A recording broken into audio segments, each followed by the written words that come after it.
Chief minister Omar Abdullah ने एक नहीं कई बयानात दिए हैं। ऐसा लग रहा है कि वजीर आला कहीं ना कहीं जो अपोजिशन पार्टियां यानी कि कुछ और पार्टियां हैं जैसे बीजेपी या पीडीपी ने कई ऐसे मुद्दे उठाए हैं। ऐसा लगता है कि उमर अब्दुल्ला कहीं ना कहीं दबाव में है। जी हां, आपको याद होगा कि हाल ही में पीडीपी ने यह कहा था कि मेराज मलिक के मुद्दे पर चीफ मिनिस्टर उमर अब्दुल्ला जो है उनकी सरकार ने कोई ठोस कदम नहीं उठाया। ये किसी और ने नहीं बल्कि पीडीपी की सदर महबूबा मुफ्ती ने ये इल्जाम आयद किया था कि मेराज मलिक के मामले पर चीफ मिनिस्टर ने जो उनको करना था उन्होंने संजीदगी के साथ नहीं किया, सिर्फ बयानबाजी से काम चलाते रहे। उनका कहना था कि उमर अब्दुल्ला के पास कंप्लीट मैंडेट है, फुल मैंडेट की सरकार है। उनको चाहिए था कि वो खुसूसी असेंबली सेशन बुलाएं और इस मामले को रखें। तो इस मामले पर उमर अब्दुल्ला ने पहले तो यह कहा था कि मेराज मलिक की जो गिरफ्तारी हुई है या जो पीएसए लगाया गया है वो अनुचित है, वो गैर मुनासिब है, लेकिन अब उन्होंने जो बयान दिया है वो थोड़ा अलग है। क्या यह समझा जाए कि महबूबा मुफ्ती के इल्जामात के बाद, उनके बयानात के बाद चीफ मिनिस्टर उमर अब्दुल्ला कहीं ना कहीं एक दबाव में यह बयान दे रहे हैं? सुनिए मेराज मलिक की गिरफ्तारी के मामले पर अब सीएम ने क्या कहा।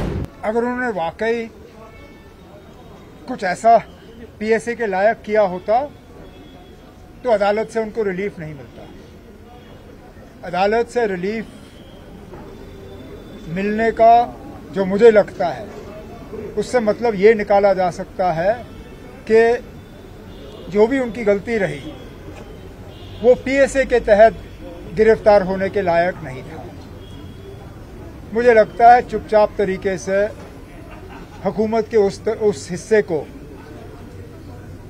बिना कुछ कहे हुए अपनी गलती का तस्लीम करके उनको छोड़ दिया जाना चाहिए। बाकी जैसे अदालत ने कहा पुलिस अपनी इंक्वायरी जो है वो जारी रखें, पुलिस अपनी इन्वेस्टिगेशन करते रहें। अगर इन्वेस्टिगेशन के बाद कुछ ऐसा पाया गया तो फिर वो कोर्ट को जो है कॉन्फिडेंस में लें। लेकिन फिलहाल जो कोर्ट के ऑब्जर्वेशंस रहे हैं, मुझे लगता है कि जल्द से जल्द उनके ऊपर जो ये पीएसए का केस ठोका गया है उसको विड्रॉ किया जाना चाहिए और उनको छोड़ दिया जाना चाहिए। अब आपको बताते हैं एक और मुद्दे पर, क्योंकि चीफ मिनिस्टर उमर अब्दुल्ला ने कई मुद्दों पर बातें की हैं। अगला मुद्दा काफी अहम और यह है कि चीफ मिनिस्टर उमर अब्दुल्ला यह कह रहे हैं कि सुप्रीम कोर्ट ने वक्फ बोर्ड के मामले पर जो फैसला सुनाया है वो फैसला जो है वो काबिल कबूल है। उमर अब्दुल्ला ये कह रहे हैं कि उस फैसले का हम एहतराम करते हैं, उसका इस्तकबाल करते हैं। और लेकिन साथ ही साथ उमर अब्दुल्ला ने एक और बड़ी बात कह दी है वक्फ पर सुप्रीम कोर्ट के फैसले के ताल्लुक से। उमर अब्दुल्ला ने यह कह दिया है कि कहीं ना कहीं कोशिश इस तरह की थी कि ऐसे मामले में या वक्फ के मामले में किसी एक ही मजहब को निशाना बनाया जा रहा है। यह एक बहुत बड़ी बात है, क्योंकि उमर अब्दुल्ला कोई एक आम लीडर नहीं बल्कि जम्मू कश्मीर के वो वजीर आला हैं। तो जम्मू कश्मीर के वजीर आला उमर अब्दुल्ला अगर ये कहते हैं कि किसी एक मजहब को ही निशाना बनाया जा रहा है या उसकी कोशिश है, तो ये अपने आप में एक बहुत बड़ी बात है। और चीफ मिनिस्टर के ऐसा कहने का मतलब साफ तौर से ये है कि ये एक मैसेज है जिसका एक असर हो सकता है माशरे में। क्योंकि अगर आप ये कह रहे हैं कि किसी एक मजहब को निशाना बनाने की कोशिश थी इस कानून के जरिए से, लेकिन चीफ मिनिस्टर उमर अब्दुल्ला ने कहा है कि सुप्रीम कोर्ट ने इस बात को समझ लिया, ये एक अच्छी बात है। यानी सुप्रीम कोर्ट के फैसले में जो बात जाहिर हो गई है तो उससे उमर अब्दुल्ला ने इत्मीनान का इजहार किया। तो वक्फ बोर्ड के मामले पर उमर अब्दुल्ला जो चीफ मिनिस्टर हैं उन्होंने पूरी बात क्या कही है ये सुनिए। ये बड़ी अच्छी बात है। ये वक्फ बिल तो हम पहले ही से कहते आए कि इसमें एक ही मजहब के लोगों को जो है निशाना बनाया जा रहा है। सिर्फ एक ही मजहब के जो इदारे हैं, जो प्रॉपर्टीज़ हैं, उन्हें एक बिल के तहत जो है उनको इस कानून के दायरे में लाया गया। अच्छी बात है कि सुप्रीम कोर्ट ने भी इस चीज़ को समझा है और उसका एक बहुत मेन इशू जहां पे हुकूमत का इल्ज़ाम है कि गैर कानूनी तौर जो है किसी वक्फ ने जमीन पे कब्जा किया हुआ है।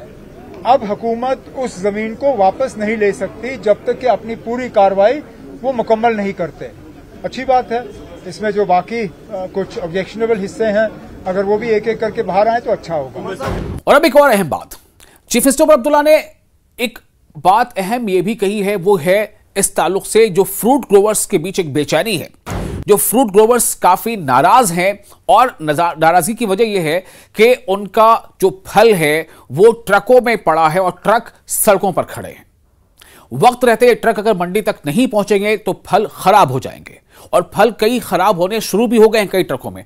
इसका गुस्सा है लोगों पर और इसलिए जो फ्रूट ग्रोवर्स हैं उन्होंने कई जगहों पर, कई अलग जगहों पर बाकायदा प्रोटेस्ट किया, इसका विरोध किया और अब दबाव यह बन रहा है कि जल्द से जल्द या तो नेशनल हाईवे को तरजीही बुनियाद पर खोला जाए, ट्रकों को आगे बढ़ाया जाए, या फिर सरकार कुछ ऐसे कदम उठाए जिससे इनके नुकसान की भरपाई हो सके। इस मामले पर चीफ मिनिस्टर उमर अब्दुल्ला क्या कहते हैं, यह भी सुनो। अगर हाईवे मेरा होता मैंने खोल दिया होता अभी तक। ये हाईवे गवर्नमेंट ऑफ इंडिया का है। अगर इनसे नहीं चलता तो हमारे हवाले करें ना। हम यहाँ जो कमरे में इंजीनियर बैठे हैं, मैं इनकी टीम एक भेज के वहां उनको तैनात कर दूंगा। हमें अब बहुत हो गया है। हमने सब्र से काम लिया क्योंकि ये रोज हमें कहते थे कि आज होगा, आज होगा, आज होगा, लेकिन नहीं हो रहा।